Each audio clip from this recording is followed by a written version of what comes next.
기독교에는 세 가지 보배가 있습니다. 사도신경, 십계명, 주기도문이 교회의 3대 보배입니다. 사도신경은 무엇을 믿을 것인가 신앙 고백의 내용이고, 십계명은 어떻게 살 것인가 삶의 윤리, 도덕의 내용입니다. 반면에 주기도문은 십계명과 사도신경을 합친 것과 같아서 무엇을 믿고 어떻게 살 것인가 합친 것이 주기도문의 내용이 됩니다. 사도신경은 예수님의 제자들 사도들에 의해서 이루어진 고백이기 때문에 사도들의 신경, 사도신경입니다. 그런데 질문이 생깁니다. 그러면 사도시대 이전에는 신앙 고백이 없었을까? 사도들이 사도신경을 만들기 전에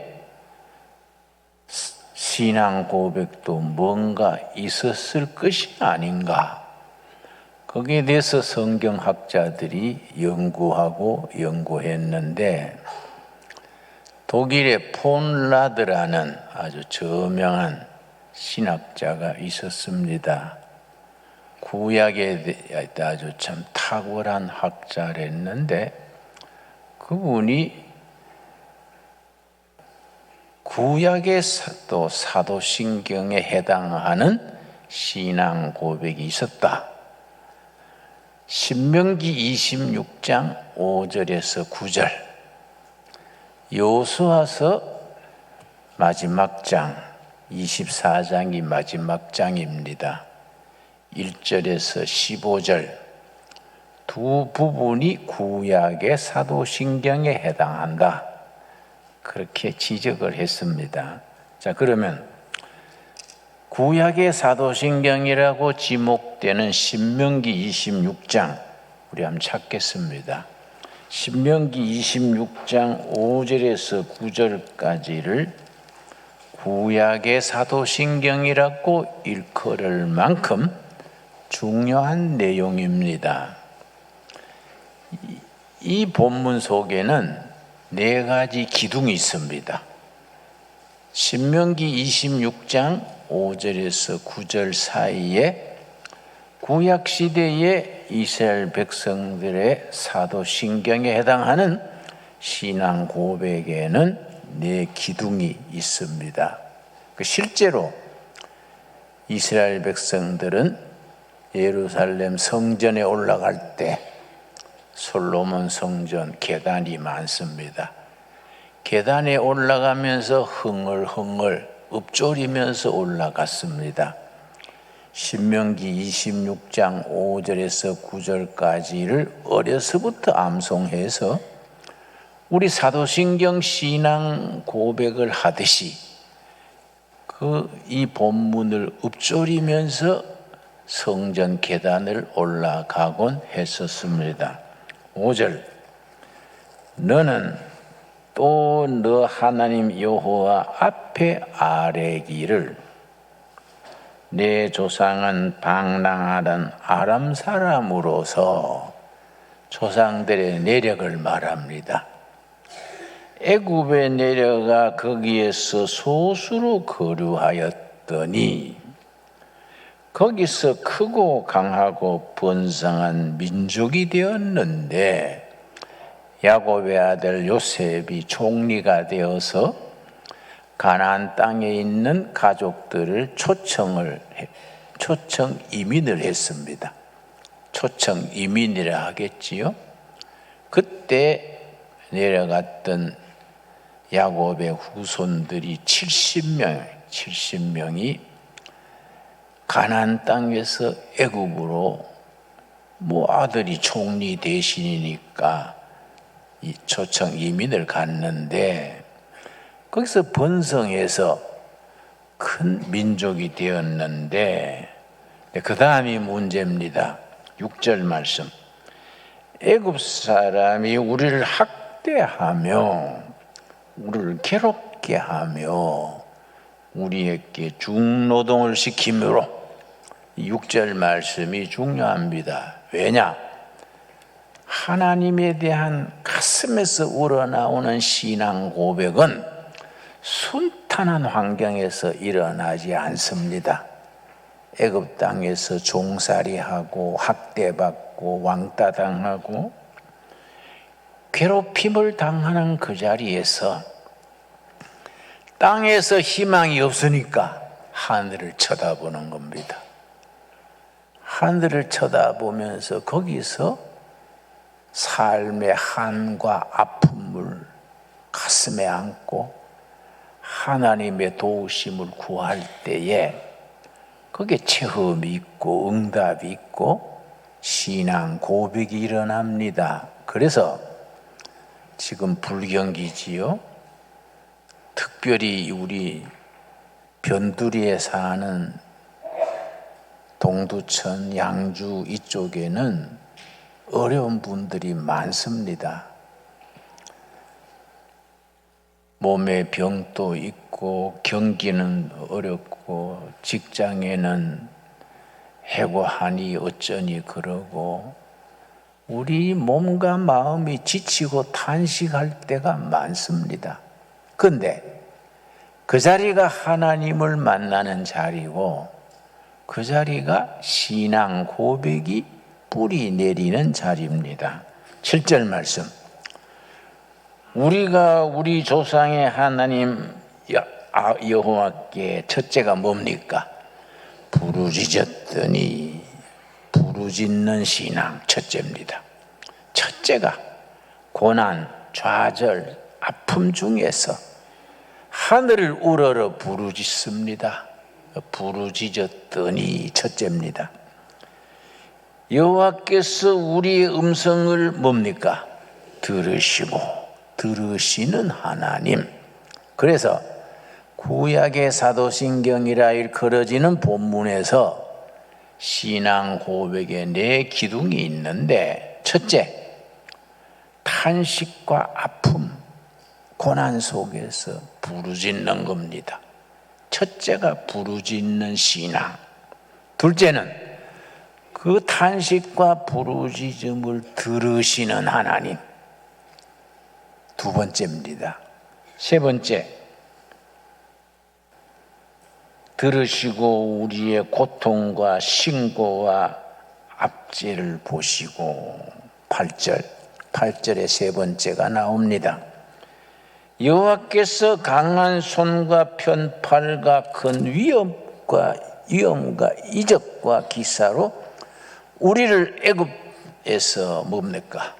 인도하여 내시고 우리의 부르짖음을 들으시고 인도하여 내십니다. 좌절에서 고통 속에서 아픔 속에서 불러내십니다. 인도하여 내시는 하나님. 네 번째 9절 말씀. 이곳으로 인도하사 이 땅 곧 젖과 꿀이 흐르는 땅을 주셨나이다. 젖과 꿀이 흐르는 땅, 약속의 땅, 가나안 땅을 약속의 땅으로 주셨습니다. 요 네 기둥. 첫째는 부르짖는 신앙, 둘째는 들으시는 하나님, 셋째는 인도하시는 하나님의 손길, 넷째는 젖과 꿀이 흐르는 약속의 땅을 허락하시는 축복하시는 하나님. 우리들의 신앙 고백이 되어질 수 있게 되기 바랍니다. 그래서 출애굽기 2장에서 오랜 동안 애굽에 종살이하는 이스라엘 백성들이 이 네 가지 고백을 부르짖고 응답받은 역사가 출애굽입니다. 출애굽. 출애굽기 2장 23절 찾겠습니다. 출애굽기 2장 23절 말씀. 성경은 부지런히 찾아야 됩니다. 그냥 넘어가지 말고 부부가 옆에 당신 찾아 그러고 팔짱 끼고 있지 말고 천국 갈 때는 따로따로 갑니다. 응? 다 자기가 찾아야 됩니다. 자, 출애굽기 2장 23절. 여러 해 후에 애굽 왕은 죽었고 이스라엘 자손은 고된 노동으로 말미암아 뭐라 그랬습니까?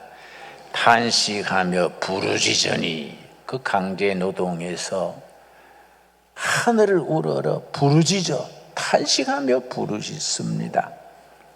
두 번째, 그 고된 노동으로 말미암아 부르짖는 소리가 하나님께 상달된지라. 자, 두 번째 24절. 하나님이 그들의 고통 소리를 뭡니까? 들으시는 하나님, 들으시고 하나님이 아브라함과 이삭과 야곱에게 세운 그의 언약을 기억하사 소상 때부터 약속하신 언약을 하나님이 기억하셔서 25절 결론입니다. 하나님이 이스라엘 자손을 돌보셨더라. 이 말씀이 오늘 우리들에게 그대로 임하게 되기를 바랍니다. 돌보셨고 하나님이 그들을 기억하셨더라. 구원하셨더라. 응답하셨더라. 의미를 담고 있지요. 그런데 출애굽기 전체, 출애굽기는 40장으로 되어 있는데 전체를 대표하는 구절이 3장 10절입니다. 이스라엘 백성들의 그 부르짖는 부르짖음에 응답하신 그 내용이 3장 10절입니다. 그래서 이런 말씀을 출애굽기의 키워드다. 키는 열쇠지요. 열쇠가 되는 말씀이다. 그렇게 일컫습니다. 3장 10절. 이제 내가 너를 바로에게 보내어 너에게 내 백성 이스라엘 자손을 애굽에서 인도하여 내게 하리라. 하나님이 부르짖음을 들으시고 모세를 보냈습니다. 인생 살 만큼 살았는 80세 된 모세를 불러서 내 백성을 인도하라. 그 출애굽기의 제목이 내 백성을 인도하라. 출애굽기의 제목이 됩니다. 그렇게 모세한테 내 백성을 인도하라 하시니까 모세가 겸손한 마음으로 묻습니다. 13절 출애굽기 3장 13절 모세가 하나님께 아뢰되 내가 이스라엘 자손에게 가서 이르기를 너희의 조상의 하나님이 나를 너희에게 보내셨다 하면 그들이 내게 묻기를 그의 이름이 무엇이냐? 너를 보낸 신의 이름이 무엇이냐? 왜 이런 질문이 나오느냐? 당시에는 다실론 시대입니다. 다실론. 민족마다 나라마다 신이 달랐습니다. 그래서 이 나라와 저 나라가 전쟁하면 어느 쪽이 이긴다고 생각했느냐 하면 신이 센 쪽이 이긴다. 로마의 태양신, 또 바벨론의 신, 이스라엘 토착민들의 바알신, 조로아스타 신, 여러 신들이 있는데 모세가 동족들한테 가서 하나님이 나를 보냈다. 그러면 당신을 보낸 신이 이름이 무엇이냐? 그의 이름이 무엇이냐 물으면은 누구라고 대답할까요? 우리식으로 말하면 부처님이냐, 공자님이냐, 무당이냐, 누구냐 이게 누구냐? 누가 이 민족을 구하고 이 백성들의 한을 풀어주고 눈물을 닦아주고 구원하실 분이 누구냐 이게? 그의 이름이 무엇이냐 물으면 뭐라고 대답할까요? 그러니까 14절 15절이 중요합니다. 성경에 유일하게 하나님이 자기 이름을 밝힌 본문입니다. 유일하게 내 이름은 누구다. 왜냐? 성경은 설명이 없어요. 믿어주라. 나는 이런 하나님이고 이런 이유로 천지를 지었고 없습니다. 그냥 창세기 1장 1절 태초에 말 하나님이 천지를 창조하시니라 선포입니다. 선포. 마치 굳이 말하자면 믿으려면 믿고 말라면 말하라. 믿는 사람은 축복이고 구원이고 믿지 못하면은 이미 심판 아래 있는 거다. 그래서 신앙은 선포고 믿는 자는 선택입니다. 하나님이 뭐라고 대답했습니까? 그의 이름이 무엇이냐 물으면 뭐라고 대답할까요? 그러니까 14절 하나님이 대답하시는 겁니다. 하나님이 모세에게 이르시되 나는 스스로 있는 자이니라. 너희들이 있다 해서 있고 없다 해서 없는 하나님이 아니다. 나는 절대자로서 초월자로서 스스로 있는 자다. 그 영어 성경에는 I am who I am. 나는 스스로 있는 자다. 믿는 사람은 축복이고 못 믿으면 그냥 심판 아래 있는 것이다. 나는 스스로 있는 자니라 그러시고 자기 이름을 소개합니다. 15장 읽습니다. 하나님이 또 모세에게 이르시되 너는 이스라엘 자손에게 이같이 이르기를 너희 조상의 하나님 누굽니까? 여호와. 성경에 처음으로 자기 이름을 밝힙니다. 여호와. 내 이름은 여호와다. 난 태양신도 아니고 달신도 아니고 난 여호와 하나님. 내 이름은 여호와 곧 아브라함의 하나님, 이삭의 하나님, 야곱의 하나님께서 나를 너희에게 보내셨다 하라. 이는 나의 영원한 이름이요 대대로 기억할 나의 칭호니라.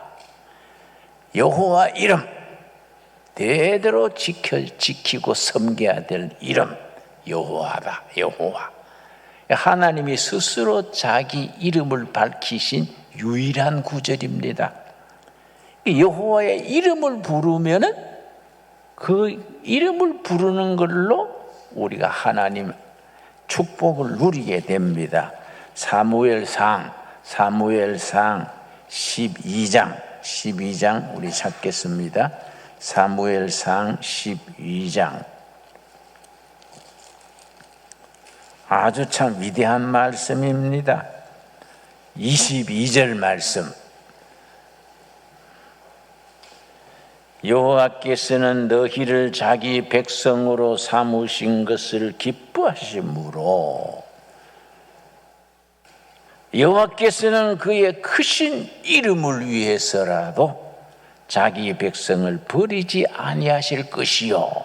여러분, 우리에게 해당하는 축복의 말씀으로 임하기 바랍니다. 자기 이름을 위하여 우리를 버리지 아니하신다.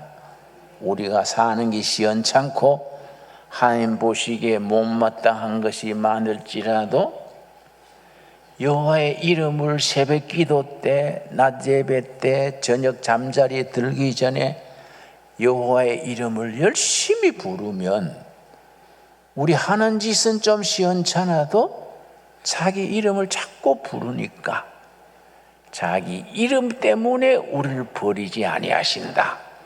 아멘이 됩니까? 그래서 아침에 일어나서 다른 거 하기 전에 여호와의 이름을 먼저 부르는 겁니다. 이 아침에도 이 새벽에도 여호와의 이름을 부릅니다. 여호와께서 이 하루를 이끌어 주실 줄 믿습니다. 그리고 그 다음 23절에 뭐라 그랬습니까? 나는 너희를 위하여 기도하기를 쉬는 죄를 여호와 앞에 결단코 범하지 아니한다. 무슨 죄라 그랬습니까? 기도하기를 쉬는 죄. 우리가 평소에 이 죄를 범하면서도 죄인 줄 모르고 살아갑니다. 목사가 교인 위해서 기도하기를 쉬었다든지, 부모가 자식을 위해서 기도하기를 쉬었다든지, 국민이 나라 위해서 기도하기를 쉬는 날, 그날은 그만큼 죄를 지은 겁니다. 누구 이름으로 기도합니까? 여호와의 이름으로. 기도를 할 때 그 기도가 하늘에 상달돼서 하나님이 응답하십니다. 그 이름이 얼마나 위대한 이름이냐? 다윗 왕이 그걸 시로서 표현했습니다. 시편 23편에 여호와의 이름을 다윗 왕이 찬송했습니다. 시편 23편. 인류 역사상 많은 시가 쓰여졌는데 그 많고 많은 시 중에 가장 대표적인 시를 시편 23편으로 잡습니다. 그래서 우리 영문학 공부할 때, 문학 공부할 때에 시를 공부할 때는 가장 모범적인 시로서 다윗의 시, 청년 다윗이 젊은 날에 쓴 시편 23편을 가장 모범시로 꼽습니다. 23편 1절. 여호와는 나의 목자시니 내게 부족함이 없으리로다. 그가 나를 푸른 풀밭에 누이시며 쉴 만한 물가로 인도하시는도다. 3절 같이 읽겠습니다. 내 영혼을 소생시키시고 자기 이름을 위하여 의의 길로 인도하시는도다. 아멘 하십니까? 푸른 풀밭으로 쉴 만한 물가로, 자기 이름으로 인하여 우리를 안식의 자리로, 구원의 자리로, 축복의 자리로 인도하십니다. 참 위대한 시지요. 특별히 시편 23편은 우리 한국 역사에 정말 가장 나라가 위험했을 때에 온 나라의 운명이 바람 앞에 등불같이 꺼질 듯 말 듯 할 때에 시편 23편의 역사가 있습니다. 1950년 6월 25일 새벽 4시에 북한군 12만 명이 소련제 탱크 242대를 앞세우고 12만 명이 남침을 했습니다. 이승만 대통령이 사흘을 서울서 견디다가 기차를 타고 내려갔습니다. 그 진해에 자리를 잡고 거기에 집무소를 차렸는데 그때 이제 예배를 드리는 거예요. 그 주일이 와가지고 이승만 대통령 부부, 장관들, 장성들, 진해 시민들이 모여가지고 인민군 포소리가 저 진주 쪽에서 들리는 거예요. 포소리를 들으면서 예배 드렸습니다. 예배를 드리는데 그때 성가대 지휘자가 나운영 박사입니다. 나운영 연세대학 음악 교수님이셨는데 지휘자예요. 토요일날 저녁에 나운영 박사가 역사적인 순간에 내가 무슨 곡으로 찬양을 할까? 이런 곡 저런 곡 뒤지다가 자기가 직접 작곡을 했습니다. 시편 23편으로 작곡을, 눈물의 기도를 하면서 작곡을 했어요.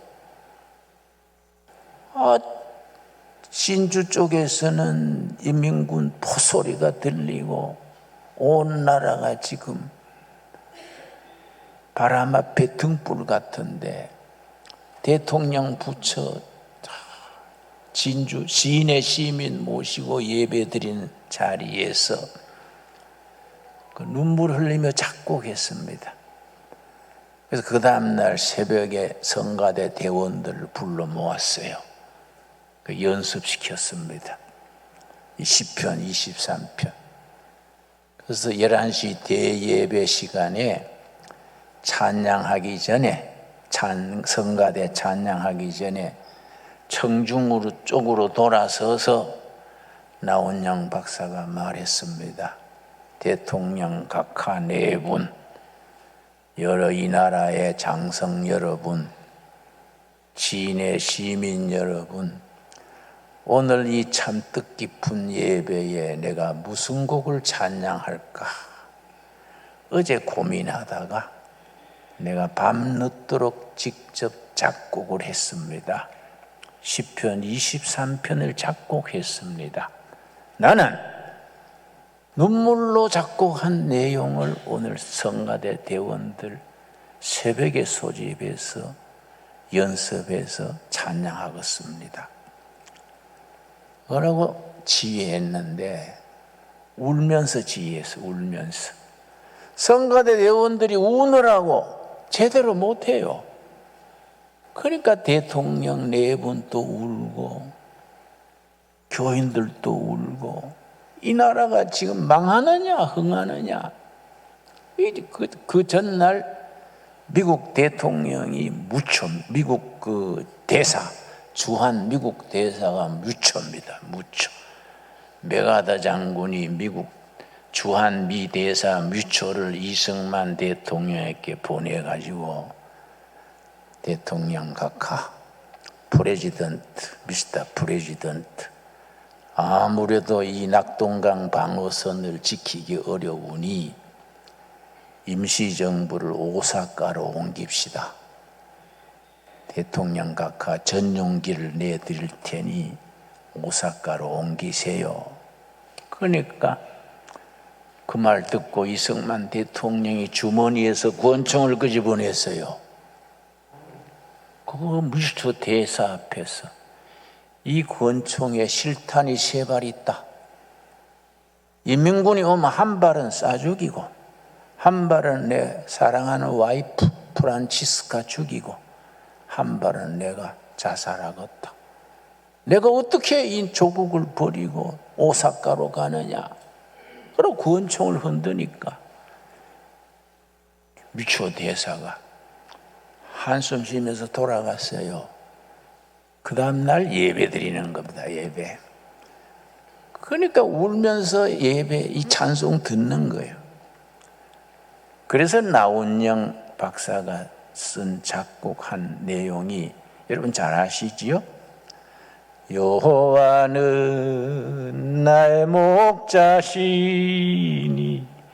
내게 부족함이 없으리로다. 나로 하여금 푸른 초장에 눕게 하시며 내 영혼을 소생시키시고 꺼져가는 등불 같은 이 민족을 소생시키시고 여호와의 이름을 위하여 이 백성 이 나라를 의의 길로 인도해 주십시오.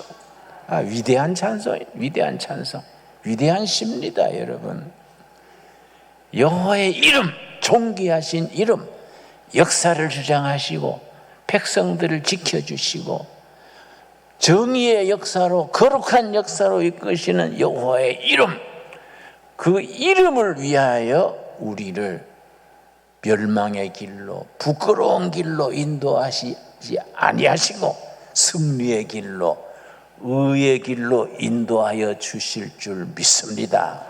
여러분, 그 이름이 신약에 가서 예수님의 이름이 어떻게 역사합니까? 사도행전 3장입니다. 사도행전 3장. 사도행전 3장에 사도행전 2장 1절에 오순절 성령 충만해서 교회가 시작이 됐습니다. 오순절 성령 충만으로 시작된 교회 교인들이 뜨거운 성령을 받고 예루살렘 시내에 나가서 노방전도 했습니다. 아주 강력하게 말씀을 전했습니다. 그러고 3장에 가서 제9시 기도 시간에, 제9시는 우리 시계로 오후 3시, 오후 3시가 9시입니다. 오후 3시 기도 시간에 베드로와 요한이 성전에 올라갈새 오순절 성령 충만하고 아주 열정에 넘치는 불덩이가 된 이 사도들이 예루살렘 시가지에서 복음을 전하다가 오후 3시 기도 시간에 성전으로 올라갔습니다. 2절, 나면서 못 걷게 된 이를 사람들이 메고 오니 이는 성전에 들어가는 사람들에게 구걸하기 위하여 날마다 미문이라는 성전 문에 두는 자라. 선천성 안전뱅이, 나면서 못 걷게 된 안전뱅이, 평생 일어서 보지 못한 안전뱅이. 예루살렘 12성문에 성마다 이름이 있습니다. 그 중에 미문, 아름다울 미자입니다. 영어로는 비우티 도어. 미문 앞에 나면서 안전뱅이가 뭐 일을 못하니까 그때는 뭐 복지가 있는 것도 아니고 구걸하는 거예요. 한 푼 주십시오, 한 푼 주십시오. 그 안전뱅이 베드로가 딱 필이 꽂혔어요. 딱. 그래서 뭐라 그랬습니까? 3절, 그가 베드로와 요한이 성전에 들어가려 함을 보고 구걸하거늘 베드로가 요한과 더불어 주목하여 이르되 우리를 보라. 베드로가 나면서 안전뱅이, 평생 일어서 보지 못한 안전뱅이한테 우리를 보시오. 그러니까 안전뱅이가 돈 한 푼 줄란가 해서 쳐다봤겠지요. 뭐 5,000원, 10,000원, 주로 뭐 많이 주면 1, 2만 원 아니겠습니까? 한 1, 2만 원 줄라는가 해서 쳐다봤습니다. 그때 베드로가 그에게 준 것, 예수님 때부터 지금까지 앞으로도 예수님이 다시 오시는 날까지 어느 나라, 어느 시대, 어느 곳에 있든지 교회가 백성들에게 줘야 될 이름입니다. 이름. 6절입니다. 6절. 사도행전 3장 6절은 예수 그리스도의 이름, 여호와의 이름, 이름이 얼마나 힘있는 이름이냐, 얼마나 위대한 이름이냐, 이걸 일러주는 내용입니다. 그래서 한국교회는 남한, 북한, 아시아 백성들에게 사도행전 3장 6절을 전해야 합니다. 자, 6절, 베드로가 이르되 은과 금은 없거니와 내게 있는 이것을 너게 주노니 나사렛 예수 그리스도의 이름으로 일어나 걸어라 하고. 여러분, 은과 금은 없지만은 베드로와 요한이 무슨 현찰이 있습니까?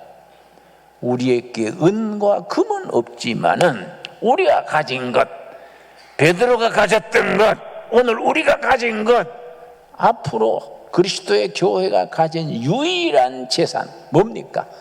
나사렛 예수 그리스도의 이름, 그 이름으로 걸으시오 하고 손을 잡아 일으키니 발과 발목에 힘을 얻고 뛰어서서 걸으며 하나님을 찬미했다 했습니다. 이 역사, 이 능력, 이게 오늘 우리에게도 한국교회에서도 신강두레교회에서도 그대로 되풀이 되어질 수 있기를 바랍니다. 우리가 가진 거, 은과 금은 없지만은 여러분, 교회가 구제도 해야 되고 복지도 해야 되고 민주화 운동도 해야 되고 통일 운동도 다 해야 될 일이지만은, 그러나 교회의 본질은 뭡니까? 교회가 교회답게 서 있는 근본이 뭡니까? 나사렛 예수 그리스도의 이름, 그 존귀하신 이름, 진리 되시고 생명 되시고 길 되신 이름, 우리가 가진 것, 나사렛 예수 그리스도의 이름으로 걸으시오 하고 안전뱅이 손을 잡아 일으키니 발과 발목에 힘을 얻고 뛰어서서 걸으며 하나님을 찬미했다 그랬습니다. 여러분, 이 말씀의 역사, 이 능력, 이 영적인 에너지가 오늘 우리 속에도 다시 회복되어 역사할 수 있게 되기 바랍니다. 여러분, 한국 교회가 해야 될 일이 많습니다. 많은 일들이 있습니다. 그러나 우리가 해야 될 가장 본질이 뭡니까? 본질. 교회 머리 되신 예수님께서 오늘 우리들에게 기대하시는 가장 중요한 것이 뭡니까? 은과 금은 없을지라도 우리가 가진 것, 교회가 가진 것, 나사렛 예수 그리스도의 이름으로, 그 능력으로 일어나 걸으시오 하고 손을 잡아 일으키니 발목에 힘을 얻고 뛰어서서 걸으며 하나님을 찬미했다 했습니다. 여러분 아멘 하시지요? 여러분 나사렛 예수 그리스도의 이름으로 우리 남한 백성, 북한 백성, 중국 백성, 모든 백성들이 예수 그리스도의 이름으로 심령이 힘을 얻고 구원받고 역사하여 하나님의 역사, 복음의 진리의 역사를 펼치는 일에 쓰임받는 위대한 사역, 위대한 복음 전도, 민족 복음화, 아시아 복음화, 예수의 이름으로 심령이 힘을 얻고 뛰어서서 걷는 역사를 우리 시대 이 땅에서 다시 일으킬 수 있게 되기 바랍니다. 기도하겠습니다. 하나님 감사합니다. 오늘 또 거룩한 성일에 추석 명절 끝에 성일에 주님 전에 나왔습니다. 우리가 세상에 다른 것 자랑할 것 없습니다.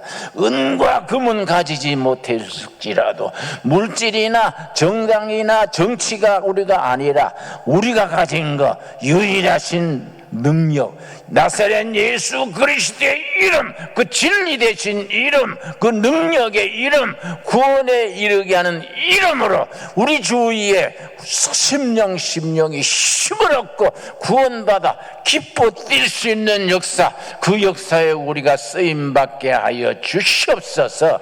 예수님 이름 받들어 기도드려 사옵나이다. 아멘.